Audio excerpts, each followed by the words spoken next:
Hi, everyone, and welcome back to our live Fuel Arts webinar series. I'm Denis Belkevich. Hi, everyone, and welcome back to our live Fuel Arts.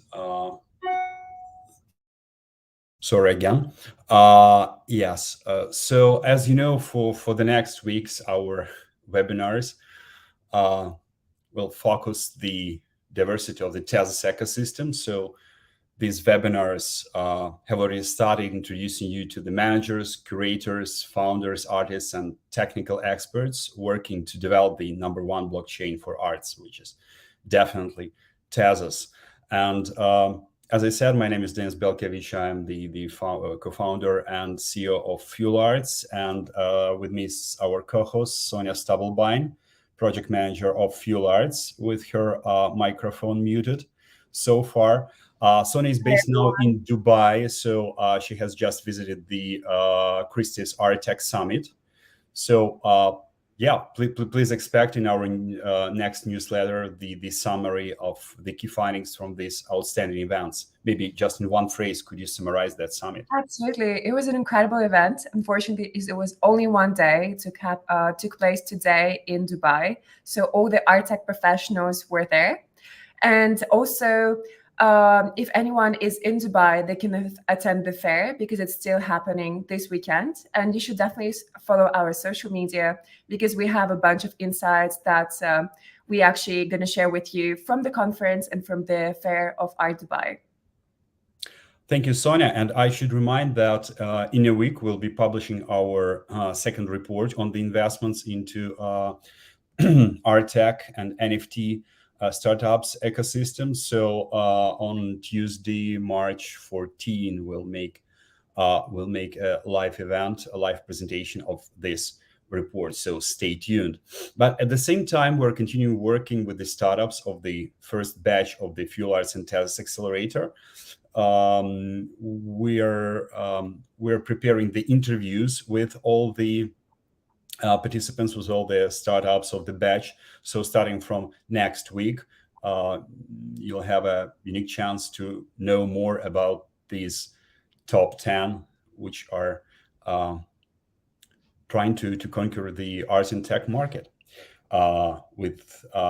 supported by the Tezos products. So it's my great honor now to announce the partners of this batch. So Amador Global, a New York-based investment firm focused on public and private companies.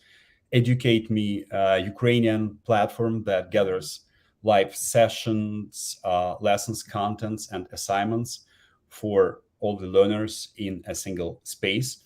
Unstoppable Domains, infrastructural partner of the batch, the Web3 domain provider, which offers NFT domains that give people full ownership and control of their digital identity. Our tech partner, Nomadic Labs, tech partner of Fuel Arts and Tezos batch, one of the largest research and development centers within the Tezos ecosystem.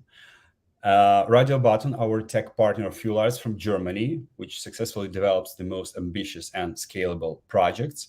Tezos art management, team of producers, strategists managing international art projects and delivering PR services. One of our media partners, Metaverse Post, our media partner, supplying the market with the hottest Web3 news. We advise you to subscribe if you haven't done that already. So, and the four next companies, they're represented by the mentors: Blockchain Art, trustworthy network for the art world, where you can discover, buy, and sell digital artworks online. Christina Steinbrecher Fund represents it. Bull Perks, represented by Konstantin Kogan, a decentralized VC and multi-chain launchpad focused on gamify. ArtPay from France, represented by Natasha Rotman-Letourneur, provides elegant financial and technology tools for the global art market. And Artcryption, presented by Vanda Nataxali, the platform to protect, sell, and share creative assets and IP online. So our great honor to finally introduce you to our today's guest. Yeah, we have already mentioned his company, Nomadic Labs. So we're happy to welcome the president of Nomadic Labs, Hadrien Zerah. Hello, Hadrien. Hello, hello everyone. Yeah, thanks for joining us. Thanks for supporting us, and thanks for all the extensive and complicated but exciting work you are doing for Tezos ecosystem and Web3 in whole. So just a quick intro. So Nomadic Labs, as I said, is a research and development company for distributed, decentralized, and formally verified software. So with its 50 researchers and engineers based in Paris, including a large proportion of PhDs in computer science.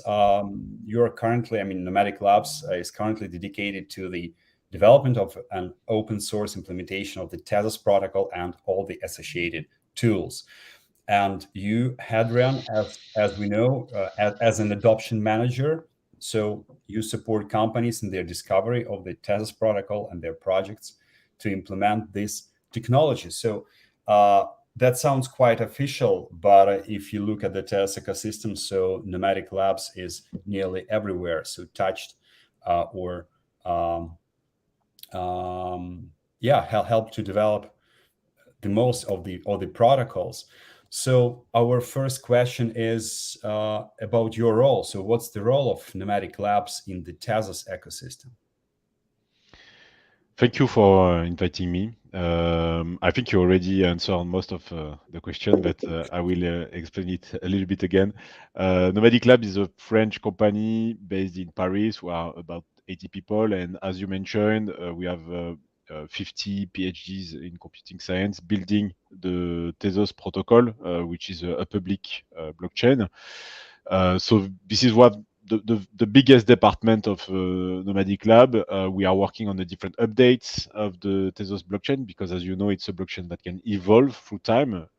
It's always striking me the fact that we are the only blockchain with an update mechanism.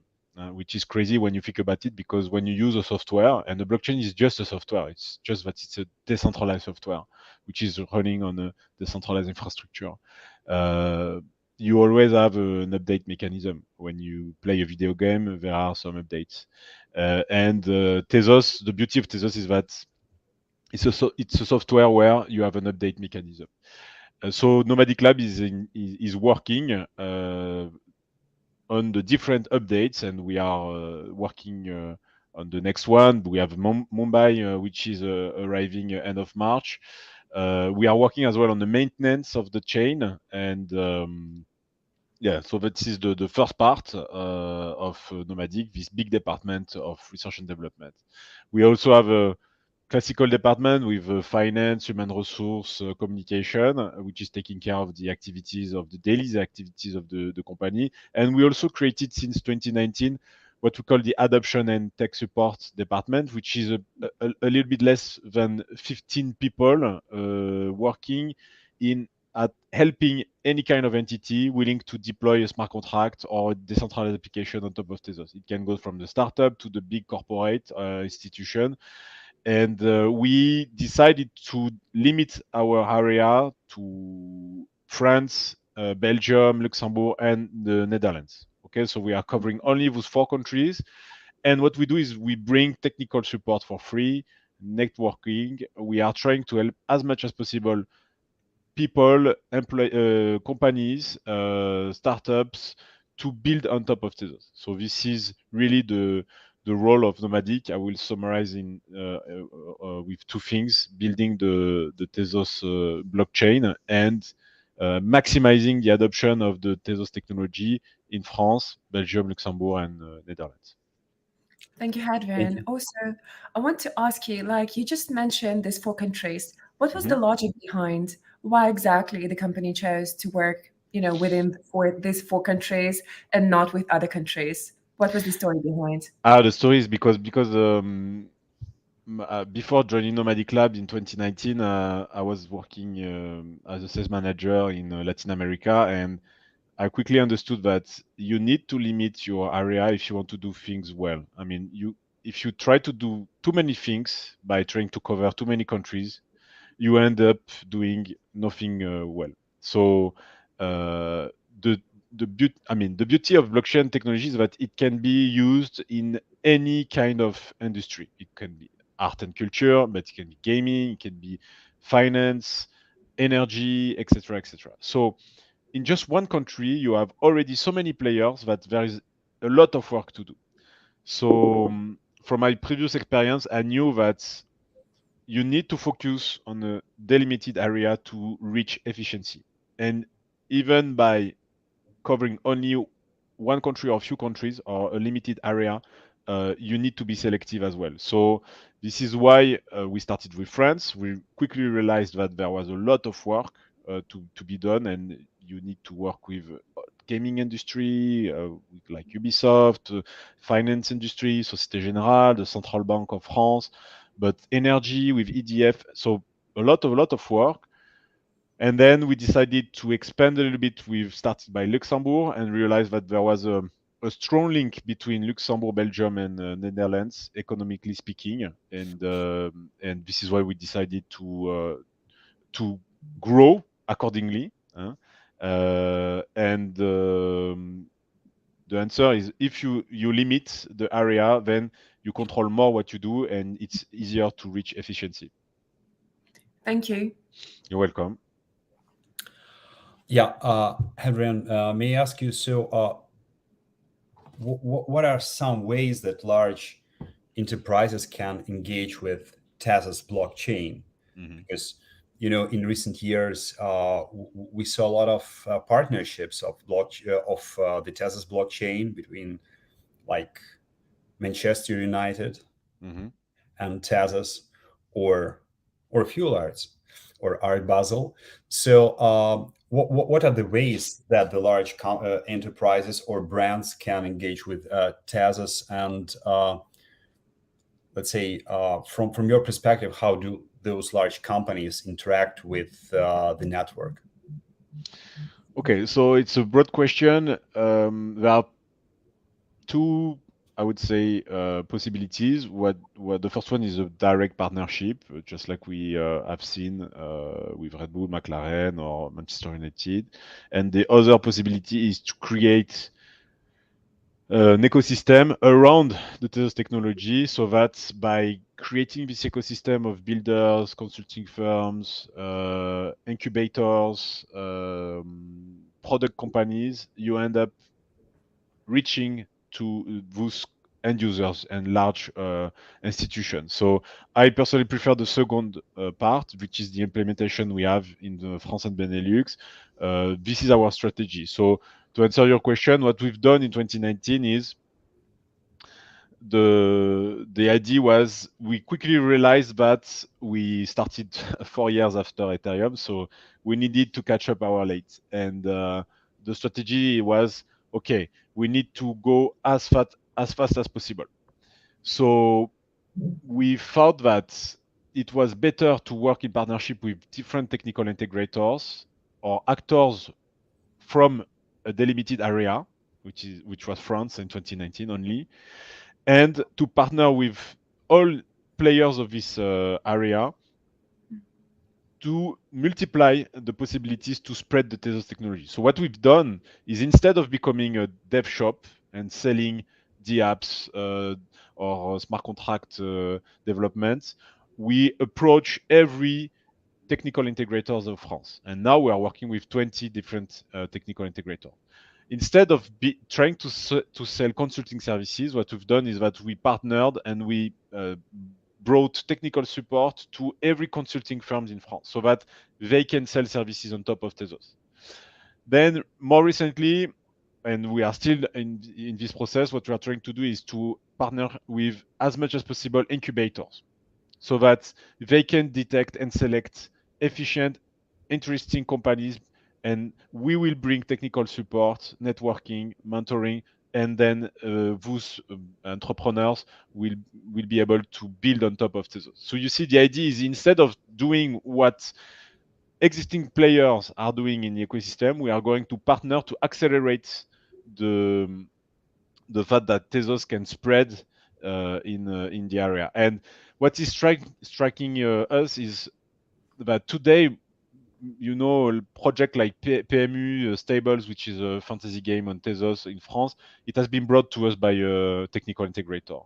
Many projects now are choosing Tezos, or we can detect them thanks to the different partnership we have done in France and Benelux. So there are two ways as well. The first one is that we can engage directly with Ubisoft, which was the case. But more and more, what is happening is that thanks to a marketing agency with whom we have been working, a company that we trained, a dev shop to whom we brought technical support.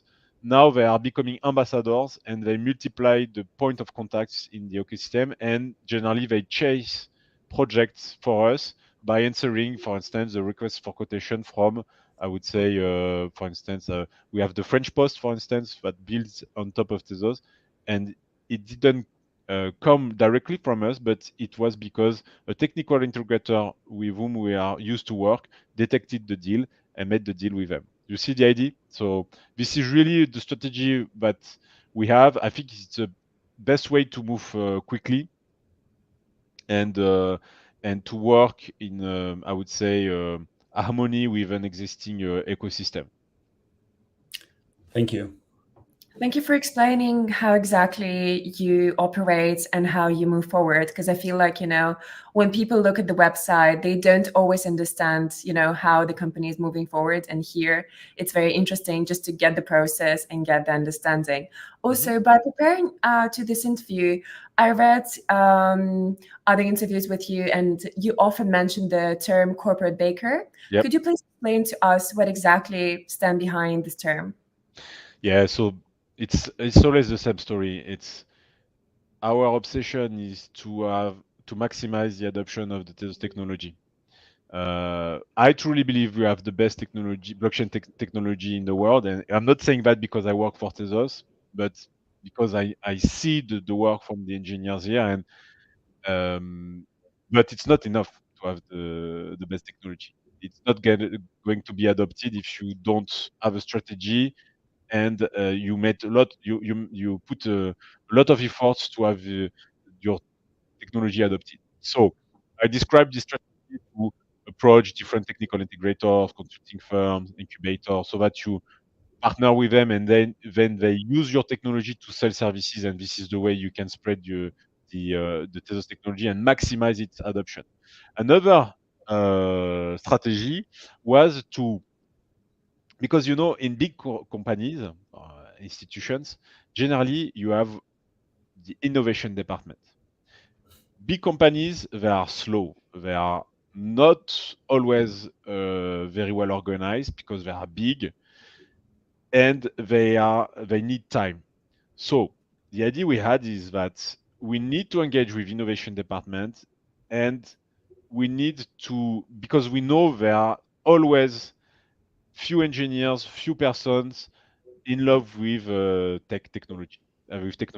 So the idea is you engage with innovation department and you say, hey, why don't you become a validator node on Tezos? Why don't you try to produce blocks on Tezos and see how it works? Because we know the technology is incredible. We are the only blockchain with a mechanism to update, which is crazy. So we know that we are strong. So what the strategy is, we show them how good is our technology by having them becoming a baker, a validator node, so that they can start producing blocks. They can start voting every time there's an update, an amendment on Tezos. And this is how it started. In fact, it started with EDF, which is a $70 billion turnover company in France. It's a giant energy company. And we approach them and say, hey, we have a good technology. We know that you are testing some stuff on the blockchain.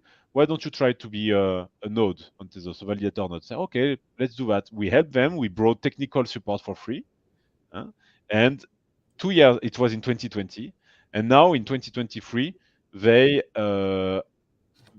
deployed validator nodes for other companies on Tezos. They deploy archive nodes. Or if you want, you can go on Exion node, which is the name of the company. It's a subsidiary of the EDF, and you can deploy your own nodes for free on their infrastructure. So you see, the idea is that corporate baker is just a name to give a name, but the most important is that we had this strategy, which is planting a seed within innovation department of big companies, so that they start using the Tezos technology, they start studying it, and then they deploy a project, just like EDF did. But Ubisoft, it was the same. In 2021, we helped them becoming a validator node on Tezos, and 1 year after, they launched an NFT marketplace on Tezos. Thank you, Hadrien. Answering to my previous question, you've mentioned your partnership with Ubisoft.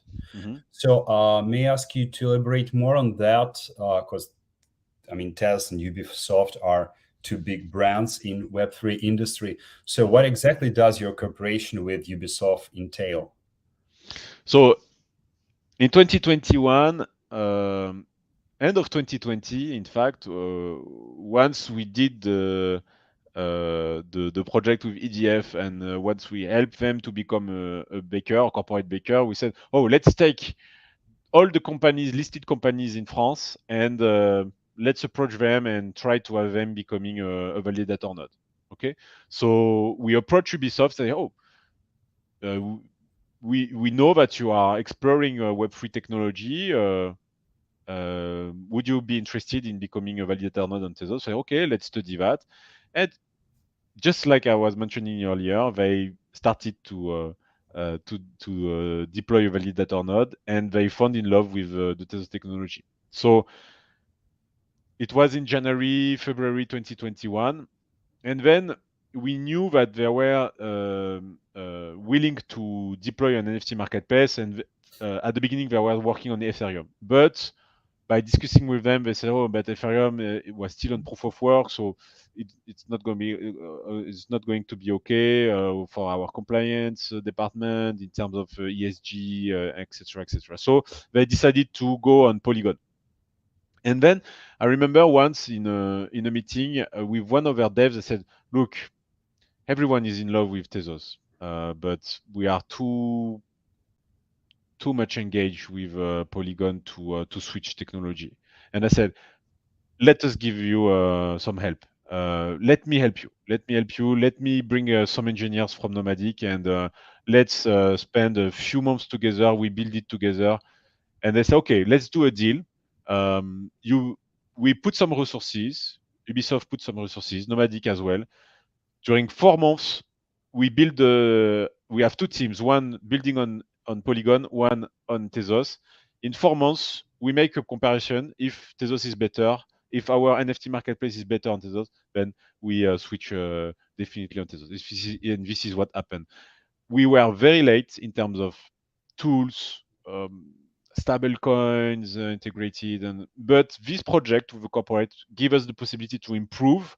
And because we had this proximity, technical support, we managed to catch back our late and to convince them finally to take the risk, because it's always a risk for those players to choose a blockchain or another one, but take the risk to finally launch their NFT marketplace on Tezos. This is how it happened. And then the story is that they launched a Quartz platform. There was a huge backlash from their community, and they had to slow down very much this project. But we are still engaged with Ubisoft, trying to organize hackathons, exploring technology, especially with the layer 2s arriving on Tezos. So we are still in a very young industry, but it sometimes it always starts with a corporate baker. That's a great phrase. Thank you. Also, would love to ask you, what were the other cooperations you would love to highlight or maybe tell us about? Okay, so there is one big project which is about to launch and which is already public, so I can talk about that, which is PMU, which is a horse betting platform, and huge European betting platform for horses. And they launch a fantasy game with NFTs on Tezos. So this project, I think, is going to bring a lot of traction on Tezos, which is good. We are going to see a lot of activities. It's not a partnership. It's only BD, organic growth. We convince them to work with us instead of Polygon or Starkware technology. Always the same story: proximity, networking. We are here for you. If you have a problem, you can talk to us. You can meet physically. So this is why it's important to have local entities to push the adoption, so that people they can talk to someone when there is a problem. I was in the Netherlands on Monday, and we met a company, and they said, okay, we are using this technology, we are not happy, it doesn't work. Having the possibility to work on the Tezos and take a car and shout at the people building Tezos is a plus. So you see, and this is how we managed to convince PMU. I think it's going to be a great project. I hope it will produce a lot of smart contract calls on Tezos. And one project to follow. We have the French Post as well. Surprisingly, it has been brought by a technical integrator, which is called WAGMI in France.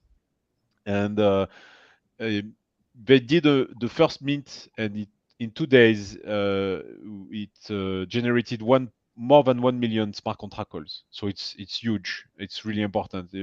So I think, for instance, all of you might know FXhash, NFT marketplace. In 2022, it was 6 million smart contract calls. So the French Post, boom, in 2 days, 1 million smart contract calls. So this project is nice. It's not that sexy, I would say, or glamorous, but it's a huge institution in France, and having them using Tezos is quite interesting. In the Luxembourg, I think there is one company, a big telecommunication company called Proximus Telendus. They became a validator node on Tezos recently. And I think those guys needs to be followed, because they have big plans for Tezos. I think they will deploy a lot of infrastructure on behalf of clients, just like EDF with Exaion subsidiary.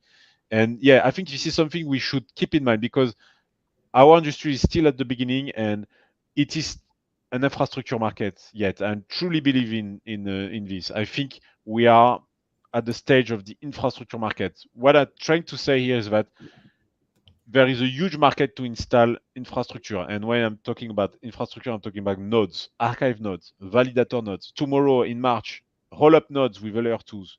And then you deploy your smart contract on top of your own roll-up node. So players like Proximus Telendus or Exaion, which is a subsidiary of EDF, they are just waiting for the Mumbai update so that they can go and install roll-up nodes in companies willing to deploy use cases. Okay, so yeah, those two companies, I would like to highlight them as well, because I'm pretty sure that the race is about who is going to manage to deploy as fast as possible its own infrastructure.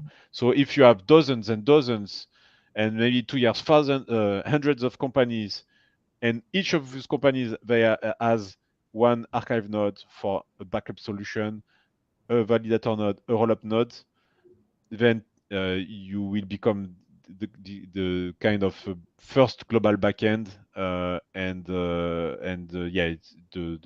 position in the market will be very, very strong. Thank you. Thank you, Hadrien. Funny, when you mentioned FXhash, I just wanted to say yes. Do you know that just a week ago, Paul Schmidt from FXhash was a guest of our webinar? I didn't know, but I have so many things to do. But yeah. So he was on your place, and that was the NFT Paris. Okay. Yes, yeah. So Paul from FXhash, and right. You've mentioned several really important cooperations between Tezos and brands. Maybe we ask about one more, which interests us. Some time ago, the Casino, Societe Generale, and Nomadic Labs, you supported the release of the stablecoin. Yep. called Lugh. Yep. So could you tell us more about this release and its results? Because stable coins are, it's always interesting to speak about stable coins, you know, Yeah, especially on the bear market. it's a big topic, and I think it's a huge geopolitical topic in fact, and we just have to have a look at what's happening for the BUSD, Binance USD stablecoin in the US with Coinbase, I think, which is delisting it. So yeah, in the shadows, I think there are a lot of geopolitical issues. So really, really important and interesting topic. So this project was in 2020. And Casino is a huge French company, retail company, food company, and they wanted to create a euro stablecoin. Yeah, the idea was to build it. They chose Tezos because a technical integrator, which is called Scheme, SEEME in France, did a training on Tezos that Nomadic Lab organized. And again, one of their engineers really appreciated the maturity and the technical excellency of the Tezos blockchain. So they decided to choose Tezos to launch this decentralized application. Ethereum was still on proof of work, so it didn't help as well. So the idea of this stablecoin is it's an audited stablecoin collateralized by euros in a French bank, which is Société Générale. And I think, yeah, it's a great project. It's compliant with the French law, Loi Pacte, but it doesn't have much traction. We have only 4 million in circulation. Then in 2022, I think they launched it on Ethereum and Polygon, but there is even less, much less liquidity on Ethereum and Polygon. So yeah, I think it's a shame. It's an old project. If it is a shame that it didn't get more success. And frankly speaking, I don't understand why. Because it's a euro stablecoin. We need a strong euro stablecoin. It's regulated. It's collateralized by a bank. It's very similar to Circle with USDC, but for reasons I do not master or understand, it doesn't have much more traction than 4 million liquidity so far. Yeah, hopefully it gets the well-deserved liquidity and interest I hope as well from the market. Yeah. Sonia? Next one is mine, and I would like to ask your opinion. What do you think will drive enterprise adoption of Tezos protocol in the future? So what is your take how that's going to develop? I'm not sure I understood the question. Can you please repeat it? So what's going to drive adoption of Tezos protocol in the future? How do you see that happening in the future? I think it really depends on the efforts we put on business development adoption efforts. Really, I think in terms of technology, with open source MIT license rollups that are arriving end of March, we have all the tools to embrace mass adoption. But as I said before, it's not because you have the best technology that your technology will be used. So I think we need to push very, very much to increase the adoption, and this needs to go through adoption efforts. Why? Because now with the Tezos blockchain is the only blockchain that proposes, as far as I know, open source layer 2s. On Ethereum, you have Arbitrum, Optimism, Polygon is a layer 2 as well. But if you want to deploy a DApp, you need to go on Arbitrum layer 2, or you need to go on Optimism layer 2.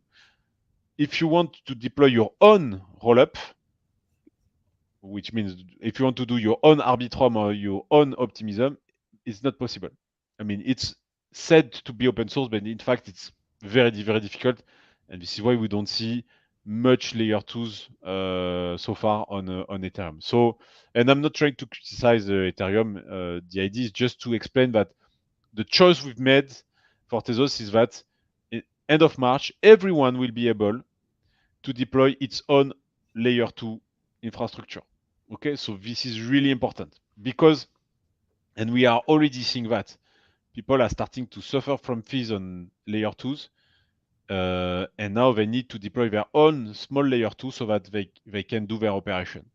And I think, as I mentioned before, that we are in an infrastructure market. So what is going to drive the adoption of Tezos is the fact that, one, we can propose this entire infrastructure, which is composed by 4 elements: archive nodes, because if I do operation on chain, if I have a smart contract or a decentralized application, and there is a problem on chain, I want to have my archive node so that I can access all the history of my operation. Okay, so first element is archive node. Then validator node. I want to be a validator node because if I want to have my transaction or operation included in the block I produce, I can, because I am a baker. I can put all my operation in the block I produce.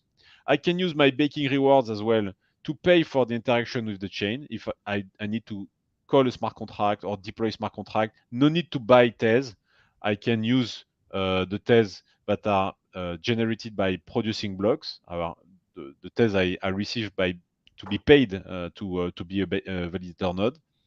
So being a baker is important. So it's the second element of this infrastructure. Third element of this infrastructure is rollup node.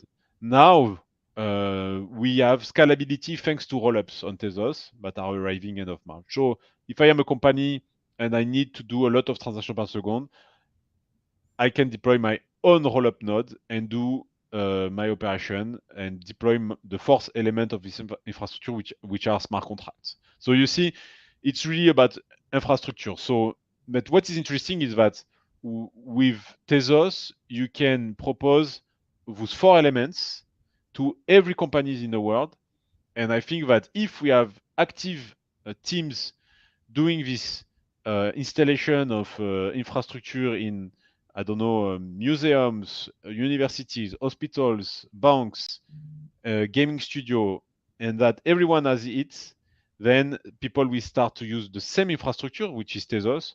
And I think many things can happen, like transferring value, sharing information, etc., etc., and the chain could become extremely dynamic. So it's not something. It's not. I think we should stop looking at a time frame about 1 or 2 years for mass adoption, but structure ourselves for the next 5 to 6 years so that we can build this infrastructure and this network of companies building and using Tezos. And then in 6 years or 5 years, if we have hundreds of companies deploying their infrastructure on Tezos, then yeah, it's going to be mass adoption and it's going to be extremely quick, and we'll see a lot of activity. So this is how I see things. It requires a lot of effort, but I don't think there are other ways to drive mass adoption. Thank you, Hadrien. I think what you just explained brings great value to the startups that actually follow every hour webinar, the startups that are in our batch and also the startups that are not in a batch and hope to be in one. So thank you for explaining that. You're welcome.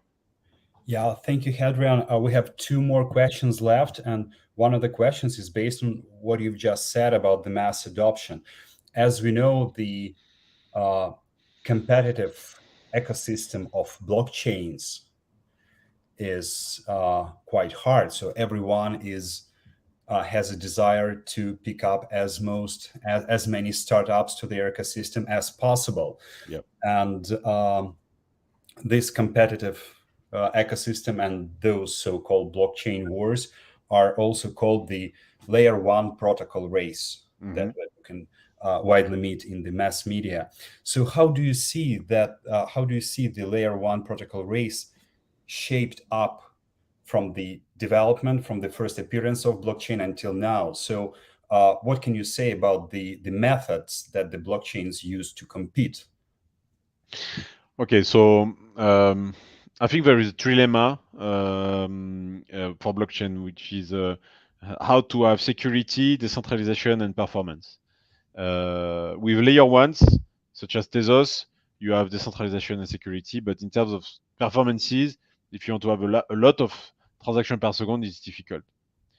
So if you can bring on top of decentralization and security performances, then you beat the other blockchains.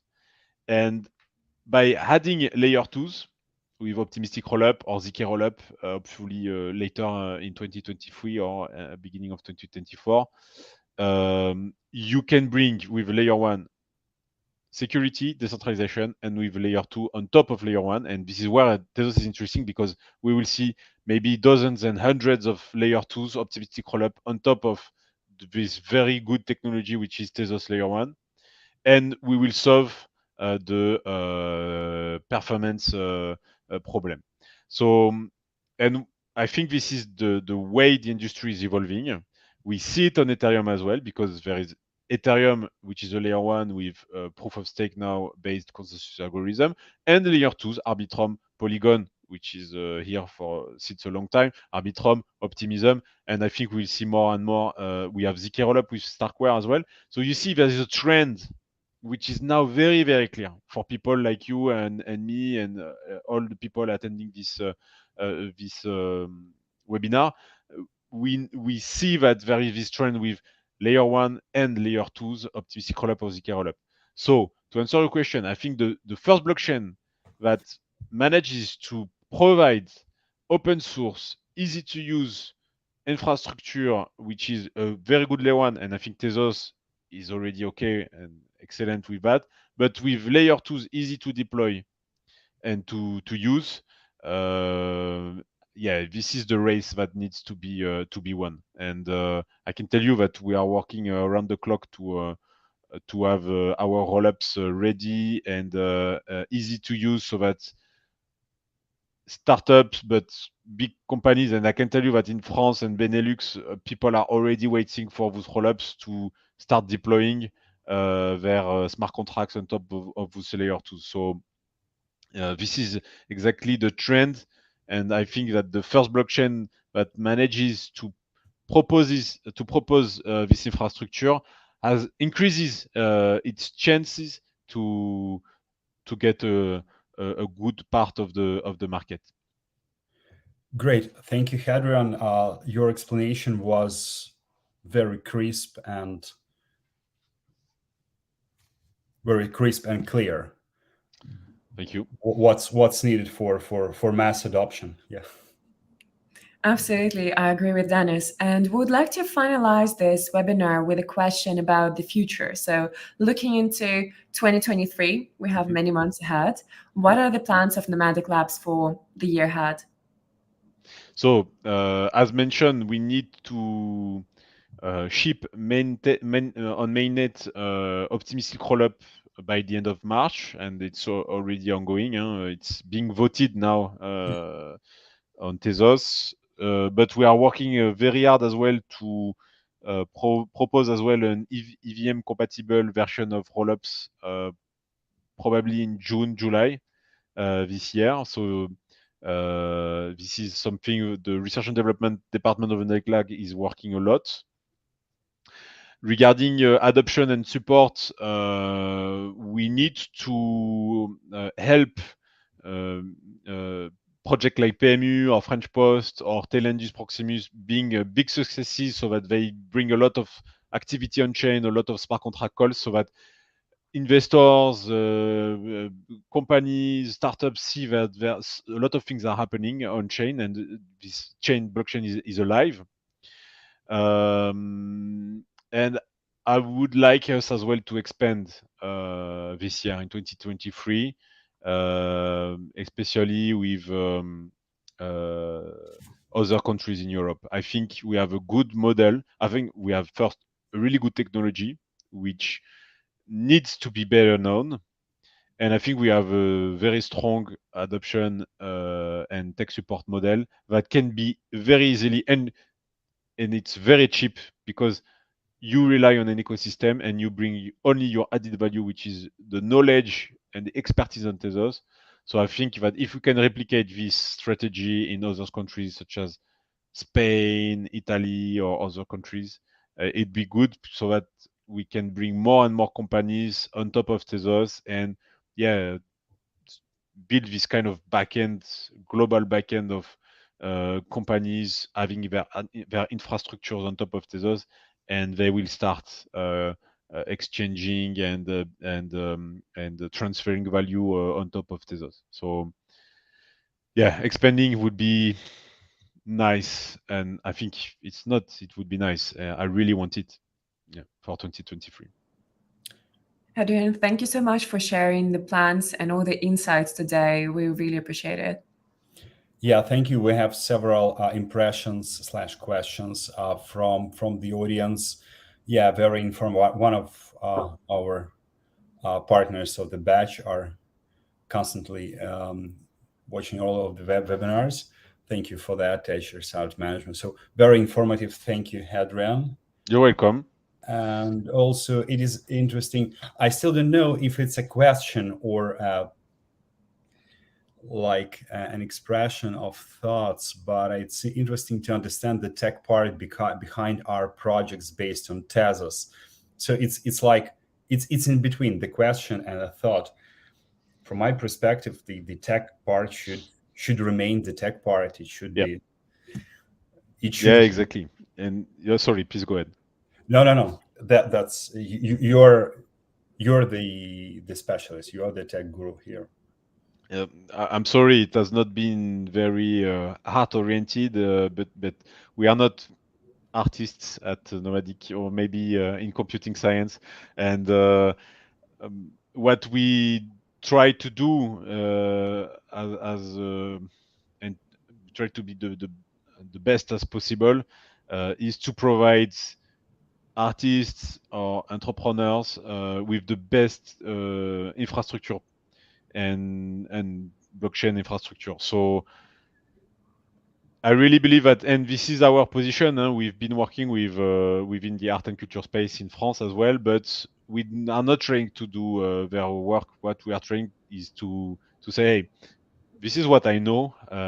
This is what I know, and I can do that. I can provide you on a very good blockchain. I can provide you with technical support so that you can do your activities and develop your business, generate income on top of the Tezos technology. This is our obsession: is to provide the best infrastructure possible, so that we have more and more people building on top of Tezos. But even if we look at Object or FXH and all others initiative in art and culture space, we are not specialists, but we are specialists on Tezos. Yeah, thank you, Hadrien. I really believe that, let's say, after April 2023, when you're being invited to some webinars, you will also have the chance to enumerate, and you'll be proud to enumerate the top 10. I mean, the 10 more startups which are educating now, which will run on Tezos from April, from our batch. So the ecosystem, the art family of the family of art-related startups built on top of Tezos is being increased widely. Thank you for supporting our accelerator. Thank you for working on behalf of Tezos for developing the art tech ecosystem. You're welcome. Very much welcome. Thank you for your attention and for your interest in the technology we are building at Nomadic Labs. We couldn't do what we do if there were not as many as much as or I would say, how to say that, just like I said before, it's not because we have a good technology that it's enough. We need people to build on top of it so that we have a reason to do what we do. So thank you all. Thank you again, and staying in touch. So for our audience, we're meeting in a week with another representative of the Tezos ecosystem. The only I can say, he will be from India, from Tezos India. Absolutely. See everyone in a week, and thank you, Hadrien, again. Thank Goodbye. you. Bye-bye. Bye.